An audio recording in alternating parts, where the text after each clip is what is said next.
Hey everyone, welcome to Jags Talk Plus.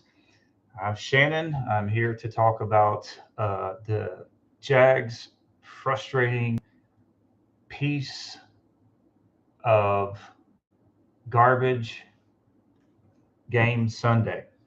There's really no other way to put it. It was just not a good showing. Of course, like Jags' typical fashion, towards the end of the game, we began to move the ball and get some things going at that point. But up to, you know, it was again an example of two, um, you know, just digging ourselves too much of a hole to be able to crawl out of it, especially when our offense cannot score any points.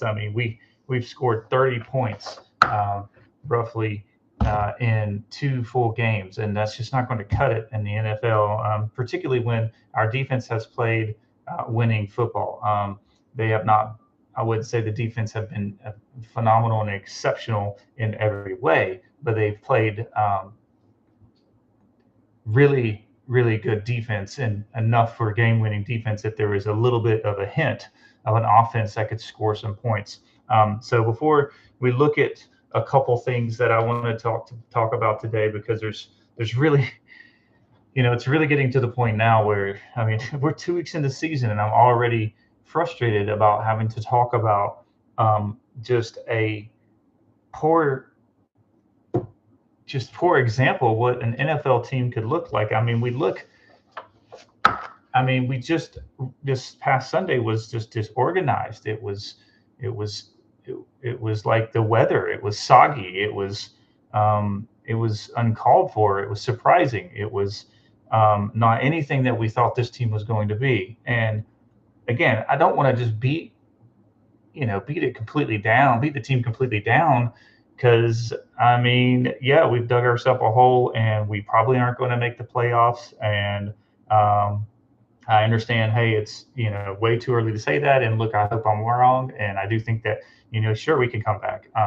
But from what we've seen, there's not much hope in thinking that we can come back from this, particularly with the schedule that we have for the next 3 weeks, on top of what we've already lost, which I believe were definitely two gettable games. NFL is the NFL. You just saw, the Ravens lost to the Raiders. I didn't see that coming. And Dallas gets walloped after beating the Brownies, who we just lost to. So, it is a week to week. Anybody can win in the NFL, and so maybe we can hang our hats on, us maybe showing up and doing something like that. But I wouldn't hold your breath.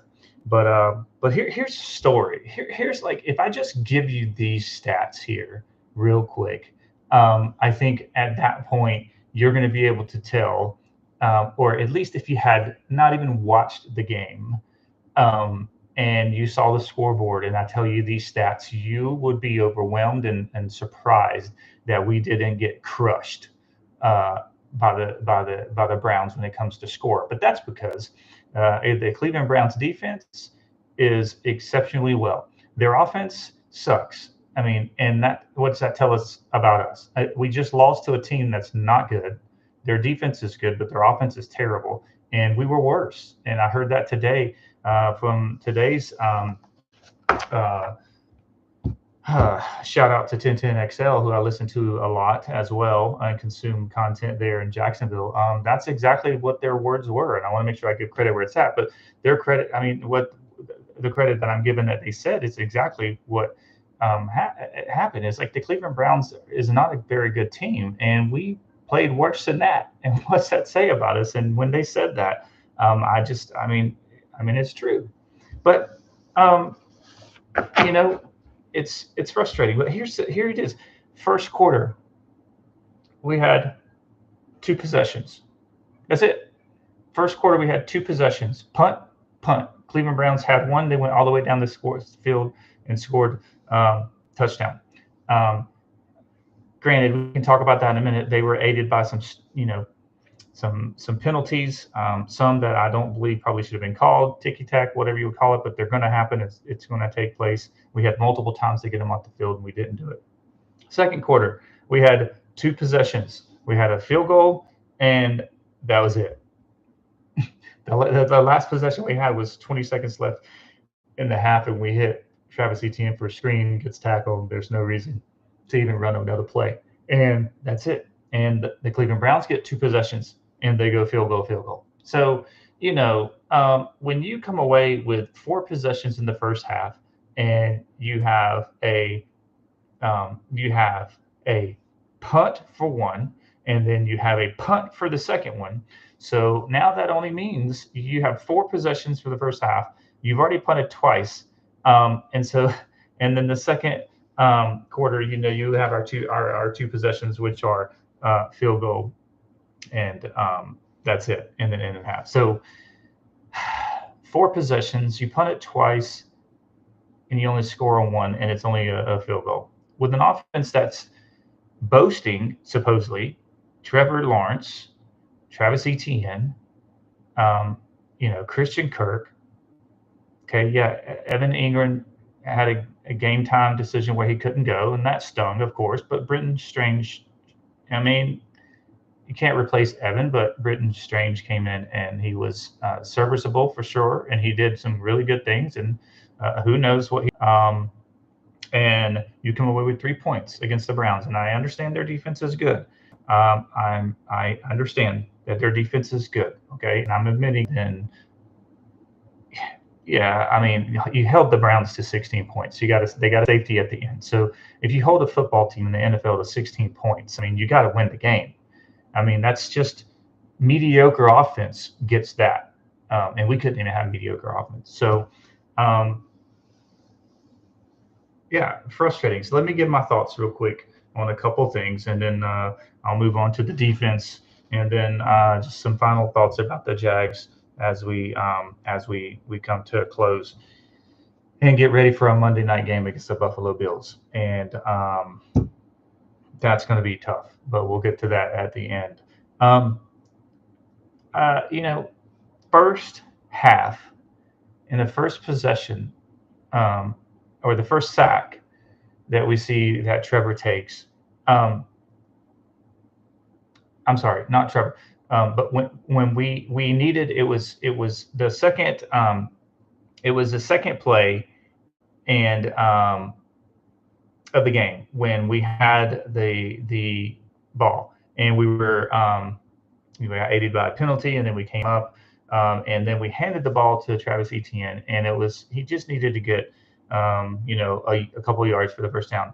Ezra Cleveland, our left guard, gets pushed and just really manhandled into the center of the line, and just gets blown up to where they just beat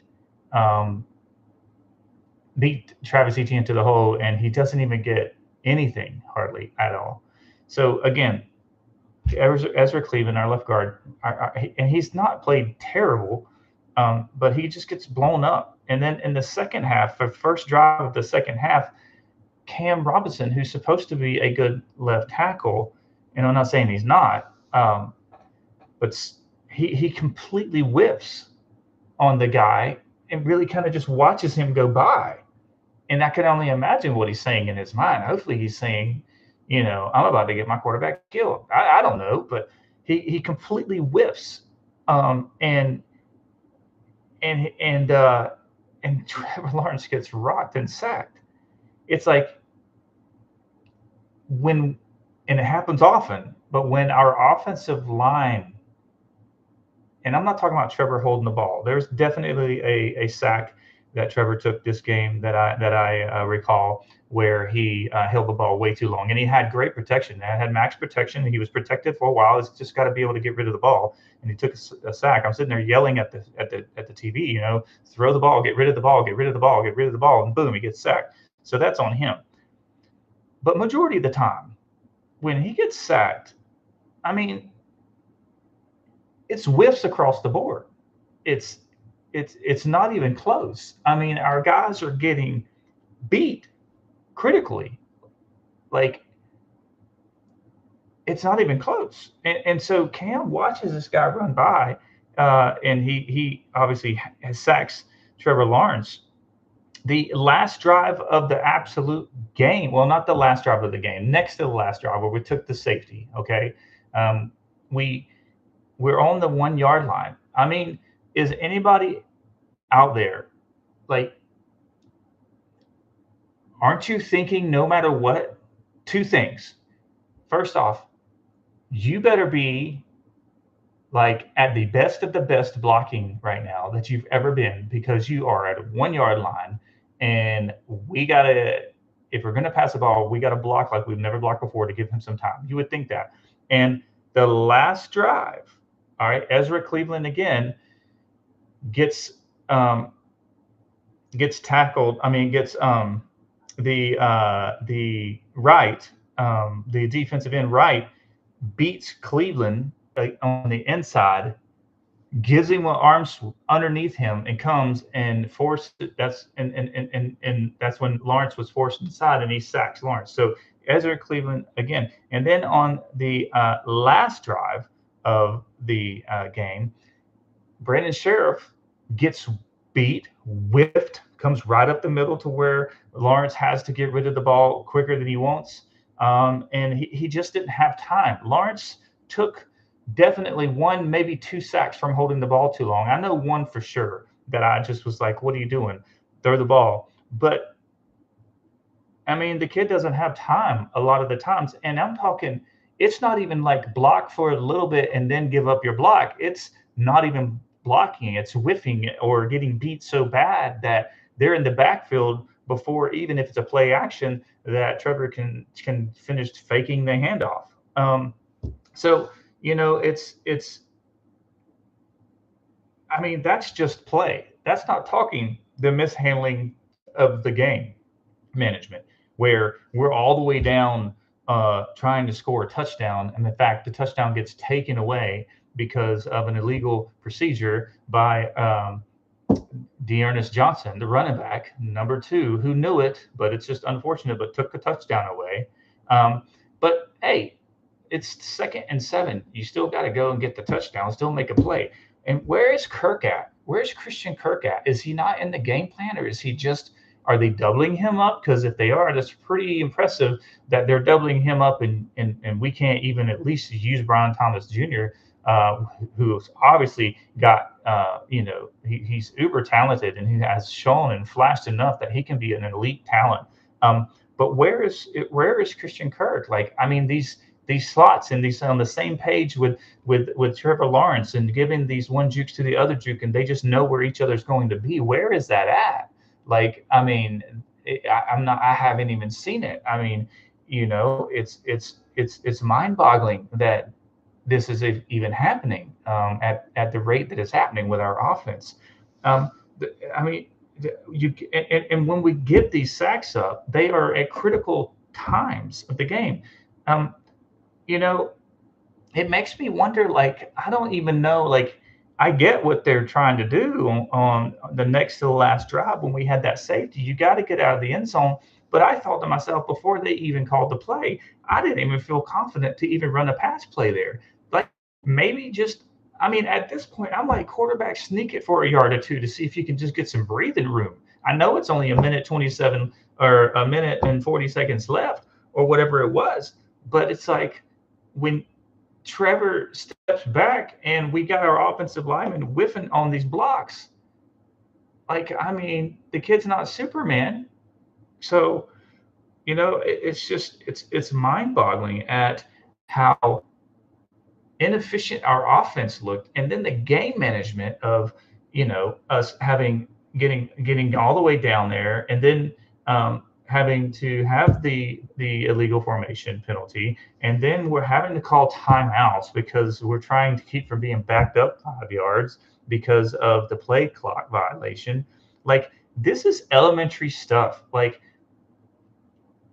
I mean, you would think with press, whoever's calling the plays, if press is calling the plays to Trevor Lawrence, and he's now down on the field, you would think the communication would be better. They said that it's going to be better with him being on down there on the field, because when he comes off the field, they could communicate and off and on and these types of things and all of that. But good grief, could you not communicate the play in time before each plays, even when you are logistically closer? I understand that you can be up in the box and the radio is going to act just the same, but now you're even closer and you're making these mistakes. I don't even recall many of them happening in the past. They happen some, but I mean, it's like a whole nother level right now. The dysfunction on this offense at times are mind-boggling, and so it's really frustrating to think that a team with such great aspirations and seemingly as talented as the Jaguars are to be struggling like they are. Now, here's what I'm hoping.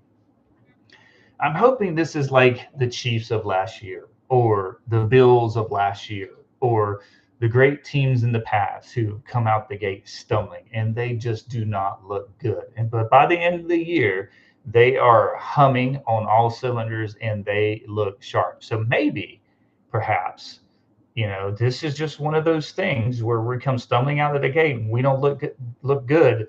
So I hope that's the case. But you ask me right now, I don't think we make the playoffs. I mean, I want to come out of this first 4 games 2-2. I thought that we could hang with Miami. We might be able to beat them, but if not, maybe we can get one of the other ones, and then come out of there 2-2. We've lost now 2 games, and now having seen the games, they're definitely games we should have won. So now the 2 that we should have won, we lost. And coming up, I didn't expect us necessarily to win, which is Buffalo at their house and the Texans at their house. And the Texans didn't play great, all right, last night against Chicago Bears, but they did enough to win, and that's a sign of a great team. We can't do enough to win when we play a team, that's not that good, like the Browns.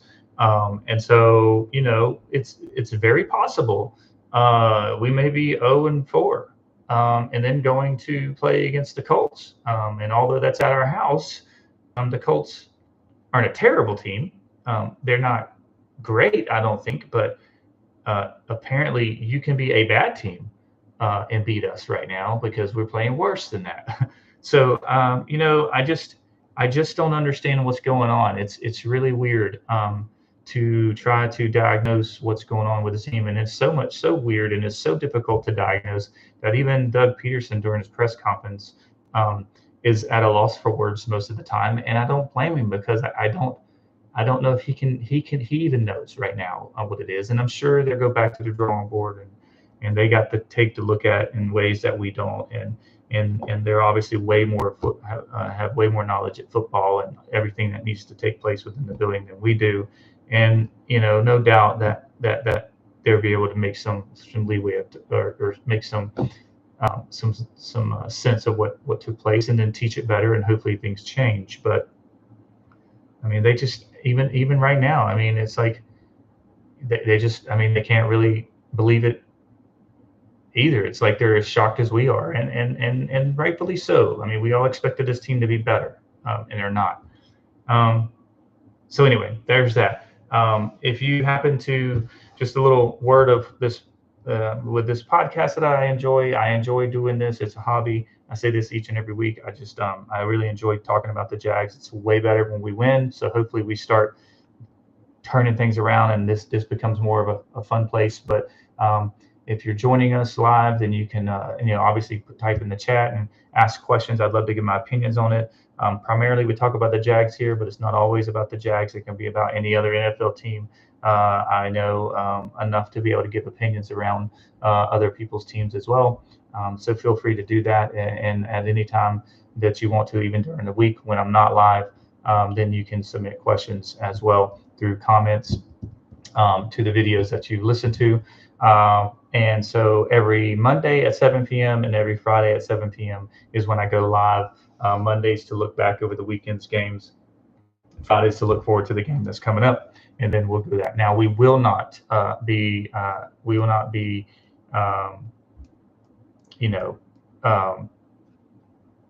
what am I trying to say? We will not be surprised, I think, and I'm just going to say this because this tends to be what the Jags are. We will. I won't be surprised. I mean, how am I going to say this? I won't be surprised if the Jags all of a sudden now beat a team they shouldn't beat, like the Bills. I don't think they're going to win. I think they're probably going to lose. In my opinion, right now, with what I have, I think they're going to get beat pretty bad. But I wouldn't be surprised. It's just like the Jags to do something to lose these types of games that they lost, and then go against an opponent that you just think they're going to get crushed on, and they actually win. Now they've done historically pretty decent against the Bills. They beat them last year in London after the Bills crushed Miami, and everybody kind of had the Bills making that turnaround, and we beat them. So we play good against them. Maybe that's our maybe that's our first win. I don't know. I don't think we win. Matter of fact, I probably until I have and I was talking to my brother about the Jags game this weekend, and both of us agreed we're not even going to pick the Jags to win again this year until I've seen them win multiple games in a row again, and I start getting confidence in them. But anyway, so I go live on Monday and Fridays at 7 p.m. So please submit your questions, and I'd love to be able to give my opinions on that content that you deliver as well. All right, let's talk about the defense. The defense played winning football. I mean, they gave up 20 points to Miami Dolphins, particularly 2 big plays. Other than that, I thought they did pretty well. They played against Cleveland, who is a terrible offense. They played winning football, but I don't know why we weren't able to really harass Deshaun Watson more, other than when you look at the Cleveland Browns drives, they were able to run enough to sustain drives and keep our defense out there for long periods of time. And they just destroyed the time of possession. When you look at the first drive of the game, they had it almost 10 minutes. They almost had it 10 minutes. The Browns did, and then in the second quarter comes around, then the Browns had it for a 6 minutes and 35 drive and another 4-minute drive, compared to our one drive of 5 minutes and our drive going into the half, which lasted all of 27 seconds. So they dominated the game, and we had I wrote here, we leaked enough in the run game to allow the Browns to stay on the field, and we got to clean that up. Particularly when we know Deshaun Watson has not been playing well, and we made him look like he's playing pretty good. Again, he didn't pass great or anything, but it was enough. He did just enough to be able to win the game, and it's because we allowed them to be on the field. We had timely mistakes again. Devin Lloyd with the roughing that was on the third down, that gave them the first down and brought them all the way up to the goal line pretty much, for them to get that first touchdown. We had pass interference at the wrong time. We had other costly penalties that gave them first downs for them to stay on the field. So the defense had issues in that, but they played winning football. I mean, they gave up 16 points. We should be able to win that game. So I thought that we would dominate more on the line of scrimmage, just like everybody else I've listened to. I was in agreement with them.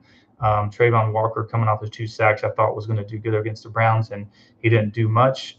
There's a couple times he was there, did show up on the stat sheet, but definitely altered some plays. Josh Hines-Allen got his sack, but it wasn't at the level that I was expecting to see us be able to handle that. And it's sad because the Browns had backup tackles in there, and they basically handled our D-line, which is, in my opinion, was one of the strengths and still is a strength of our team. But I mean, I wonder if there's any and I don't think this is a character of our team, but I do wonder if they're just kind of getting frustrated themselves with the offense.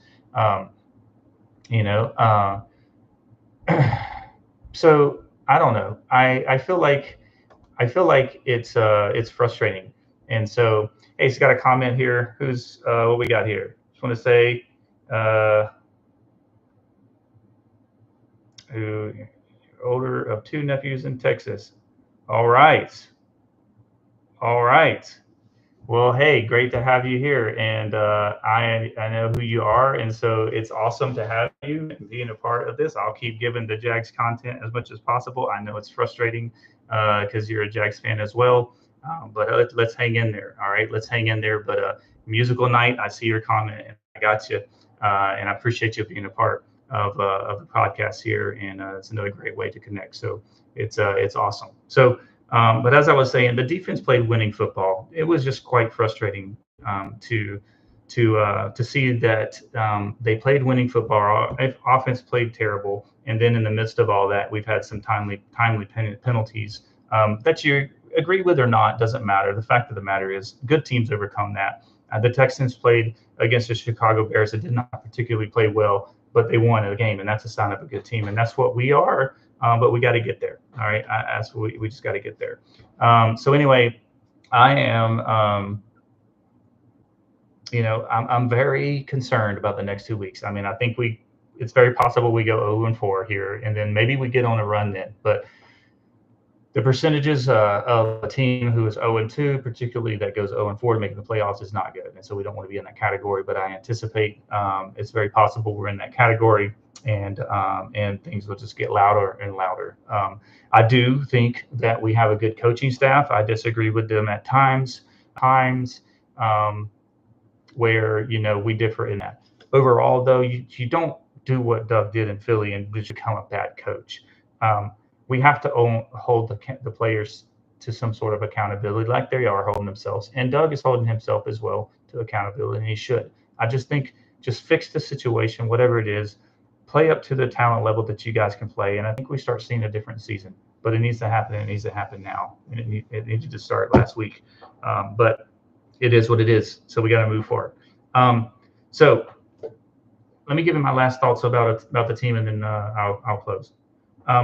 We are not a good team until we are. And what I mean by that is right now we have the talent level to play with anybody in the NFL, as in my opinion, with the Jacksonville Jaguars. But we are not a good team right now in a lot of different areas. And we're not going to be a good team until all of a sudden we are. These things, if they can get fixed, then because of the talent level and the coaches and what we have in place, I think we can be a good team. But right now we're just not a good team. And until we get that fixed, we're gonna continue to lose games. And it has to happen. The change needs to happen now, and it needs to happen fast, whatever that change is. So let me look briefly, because I'll touch on this again on Friday. We'll look at the Buffalo Bills game. But briefly looking at that game, we're playing at their house with a team that seems to be playing really, really good right now. To us, who's coming off another struggling performance offensively, who is looking, looking at absolutely, staring at 0-3, possibly 0-4 in the face. So it is absolutely critical that this team plays with urgency and try to somehow in the next 2 games get a couple wins here in some way, somehow. Now, silver lining. We played 1 terrible quarter of football in Miami. We played 2 terrible quarters of football against the Browns. 3rd quarter wasn't terrible. 4th quarter, offensive, like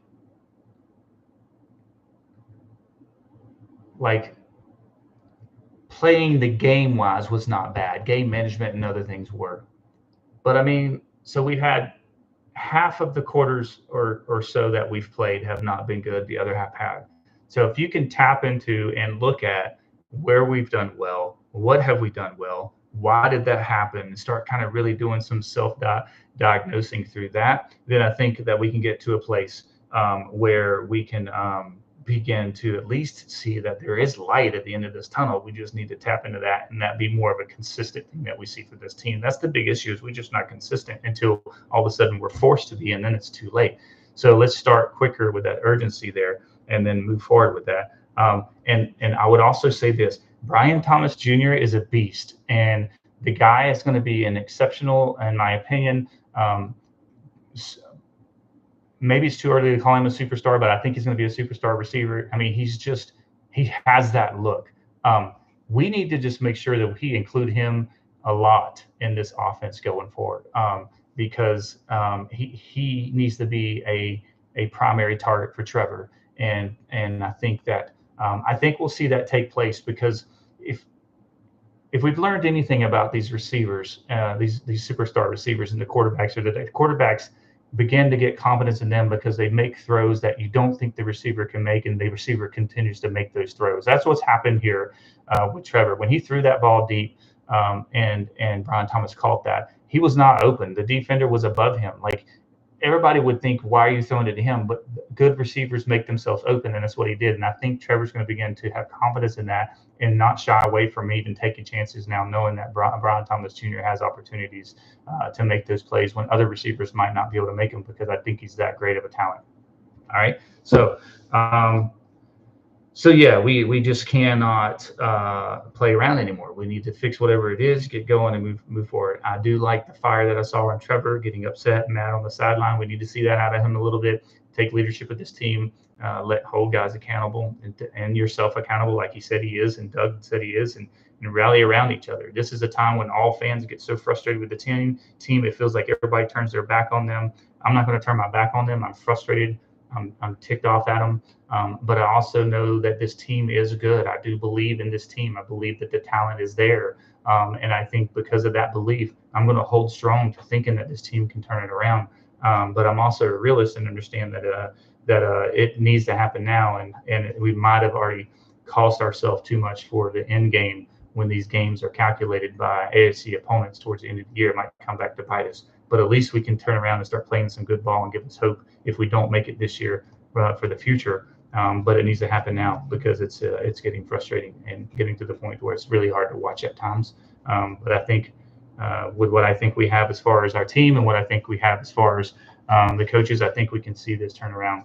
We as fans just need to hang in there, stay strong, be upset. You should be, but hold it. Hold it and balance it well, knowing that these guys are ultimately humans when it comes down to it. And we just want them to perform better, and they want to too. It's not like they don't want to. They want to fix it just as bad as we want them to fix it. So maybe just breathe a little positivity into their lives as well. Might help them see that there's some of us that get it and just kind of want to see it. But is it frustrating? Yes. Is it below what I think they're capable of doing? Absolutely. Is it unacceptable? Absolutely. But I also think the way to handle it is not just to completely throw in the towel and say we suck. Right now we do, and we're not playing really well. But there's been great teams in the past who started out slow and caught fire and won Super Bowls at the end. So that's what we need to hang our hat on, because it's really all we have to hang our hat on. All right. Appreciate everybody being here. I look forward to your contents and your questions as you submit them as we move forward. Thanks for being a part of Musical Night, hanging out and being here with us. And again, appreciate each and every one of you. And hey, let's just hold on, and I'll see you guys again Friday night, 7 p.m. live, as we look forward to the Buffalo Bill games, Buffalo Bill game up there in Buffalo when the Jags travel there on this Monday night. All right, take care. It's good to see everybody, and we'll talk to you soon. Adios.